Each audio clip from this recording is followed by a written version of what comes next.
if you are a traitor to the organization, then all the brother are against you. If you try to leave, yeah. If you divulge secrets. And this is going on today. I mean, if we were to break it down, you know, what the objective of, you know, well, we're going to get into what Mr. Pike was into, the 3 world wars.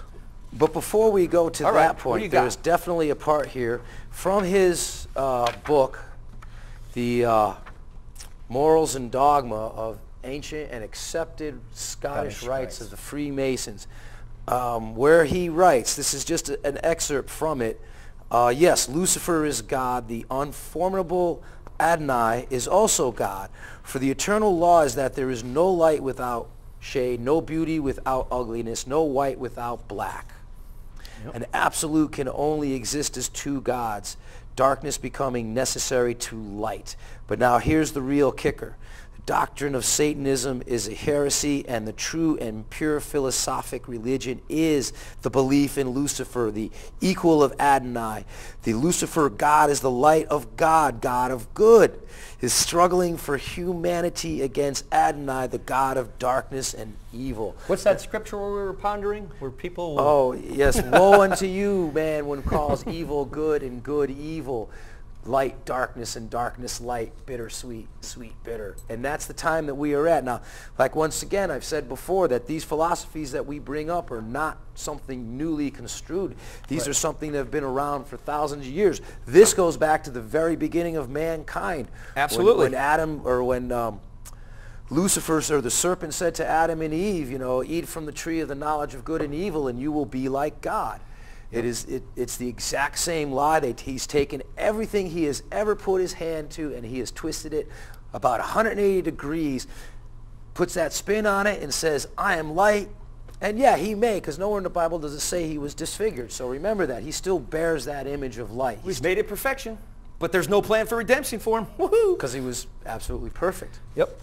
So, you know, this is that philosophy. Now, this is not something that every Mason would probably believe in or even understand or has even ever gotten a chance to read. Right. You know, I mean, this is something that, like... Only since the 80s, you know, is there the information with the computer coming out and with, you know, the declaration by George Bush Sr. in 1990 of a New World Order, you know, and, you know... Well, that was one of the first public announcements of the New World Order. But our good friend Ed, he, you know, just an average Joe like ourselves at that time, you start hearing the New World Order, and you better start looking into what's going on, because there's a plan to take down our borders by 2010 and merges into the Amero. And that's a fact. Oh, absolutely. But anyway, where are we going to go now? We're talking about Mr. X over here. What else we got there we got to show? Well, the next one here is just... Yeah, this is one of the reasons why you will see this insignia attached with the words Illuminati. And Bavaria is where it actually originated from. Bavaria, Germany in 1776. And it goes way back. I mean, how many people realize that the Queen of England is actually German? Because most of they were killed, they were all killed. The royal bloodline of Britain was killed. So to maintain that royalty, Germans came in. Yep. The Duke of Windsor changed her name to Windsor. I cannot remember off the top of my head. Let's try and bring it from 1766 up to date. What else have the Illuminists been up to, okay? Now, you got to understand, folks, that these people, you know, once they found it out, they decided to go underground and hide themselves and come up with new names, and there's always another front for the front for the front. And it can be very confounding, and it can be very frustrating to try and put a finger on it. But, nonetheless, the truth is the truth, all right? Now, one thing that the Illuminists came up with was communism. Absolutely was. Now, communism pretends to be the enemy, folks, of rich capitalists, all right? But the truth is that both the rich elite and the communist leaders are committed to wipe out Christianity. That's the bottom line, you know? And to wipe out free trade monopolies and to set up the Illuminati one world government, you know, that's the bottom line. And that's what's working through these 13 bloodlines. These people are rich, and in future programs, you know, we'll be able to get into the families, you know, the Astor bloodline. There's just, you know, who else we got? Oh, well, Rothschilds, you know, I mean. The DuPonts, the Rockefellers. Yep. You know, even in some of The this Disneys. research, I'm getting a little ahead of ourselves here, but I mean, even Roosevelt Franklin Delano Roosevelt was part of this bloodline, I believe. You know, Taft, he was the founder of the Skull and Bones. I know I just jumped ahead to next week's show, but certainly our presidents and people in the administrations of the past have not been blind to what's been going on. Here we have President Woodrow Wilson. Some of the biggest men in the United States in the field of commerce and manufacture are afraid they're afraid of somebody and are afraid of something. They know there is a power somewhere so organized, so subtle, so watchful, so interlocked, so complete, so pervasive, that they had better not speak above their breath when they speak in condemnation of it. And John F. Kennedy paid the price for speaking in condemnation of it. Got shot in the head. So, I mean, who are we to be standing out, you know, and speaking out against this organization? Is there any threat by us speaking out on this? Well, do we really pose them a threat? I mean, Kennedy signed an executive order to abolish the Federal Reserve and to do away with the CIA.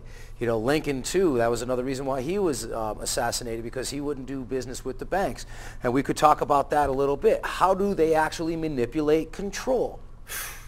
And what makes the world go around, folks, is money. We've talked about this before. Our Federal Reserve is a private bank that prints money out of thin air and basically lends it to us and charges us interest, and we pay back our hard-earned dollars because we labor for that. The money that we get, that we put in our pockets here, is real money. What they give us is called fiat money. They just print it out of thin air. Because we've worked for it, we give it some substance. Not a lot, though. Could I take the time just to read a little bit? We're running out of time here. We got about 5 minutes left, folks. But the last gentleman we had a picture of there, bring back Mr. Pike. All right?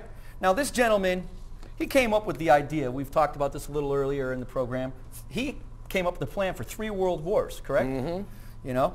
Obviously, folks, see what's going on over in Jerusalem today. If you don't know anything about Jerusalem prophecy, well, stay tuned. In the weeks ahead, we'll be coming out and telling you what the history of Jerusalem, which is the city of peace, which Lucifer has turned into bloodbath ever since its beginnings, because that's who he is. He's Lucifer, and he's out to prove that God doesn't exist. Well, we're here to tell you wrong, and that Lucifer, well, he's going to burn in hell with the rest of his minions.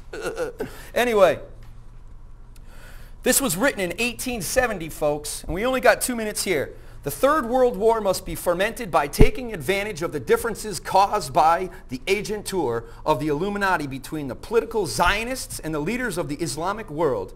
The war must be conducted in such a way that Islam and political Zionism, or the State of Israel, mutually destroy each other. Meanwhile, the other nations, once more divided on this issue, will be constrained to fight to the point of complete physical, moral, spiritual, and economic exhaustion.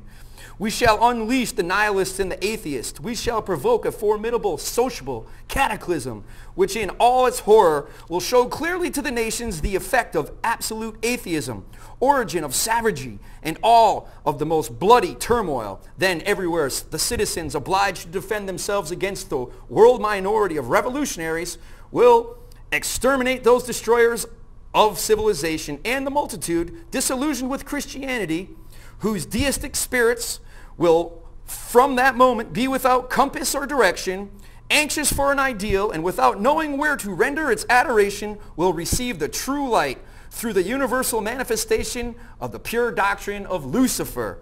Brought finally out into public view, this manifestation will result from the general reactionary movement which will follow the destruction of Christianity and atheism, or you could say capitalism and socialism or communism, because there's going to be a war, and both conquered and exterminated at the same time. Lucifer will have prepared the way for the new religion, the new economic system, and the new political system. Mm-hmm. Remember, folks, you know, we got about a minute left here, and we're just grateful that you turned into food for thought. But remember, Big Brother is watching you. It's time to watch him. Absolutely, you know, and I just want to point out that Satan is the author of fear. He wants you to be afraid of these things. I'll admit they aren't very pretty, and we don't want to propagate fear, because with knowledge becomes understanding. And what did Paul say? Get above all, get understanding. Perfect. Once you start understanding, casts out all fear. Then maybe we can deal with it. And I mean, we're not going to be able to stop the second coming of Christ, but maybe we can slow it down a little bit. Or this may be one of them bastions of freedom. Yep. You know, there's 2 places in this world the Bible refers to, and one of them is Israel. That's a little far for me to go running for the hills, but You know, this other one could be here because this country was established by God under his providence, and we're going to get into that another time. So check it out. Food for thought. The whole process of history, folks, is to increase the control of wealth and the wealth of the Illuminati. And that's the bottom line for the program. Peace and love to you, and we'll catch you next time here on Food for Thought.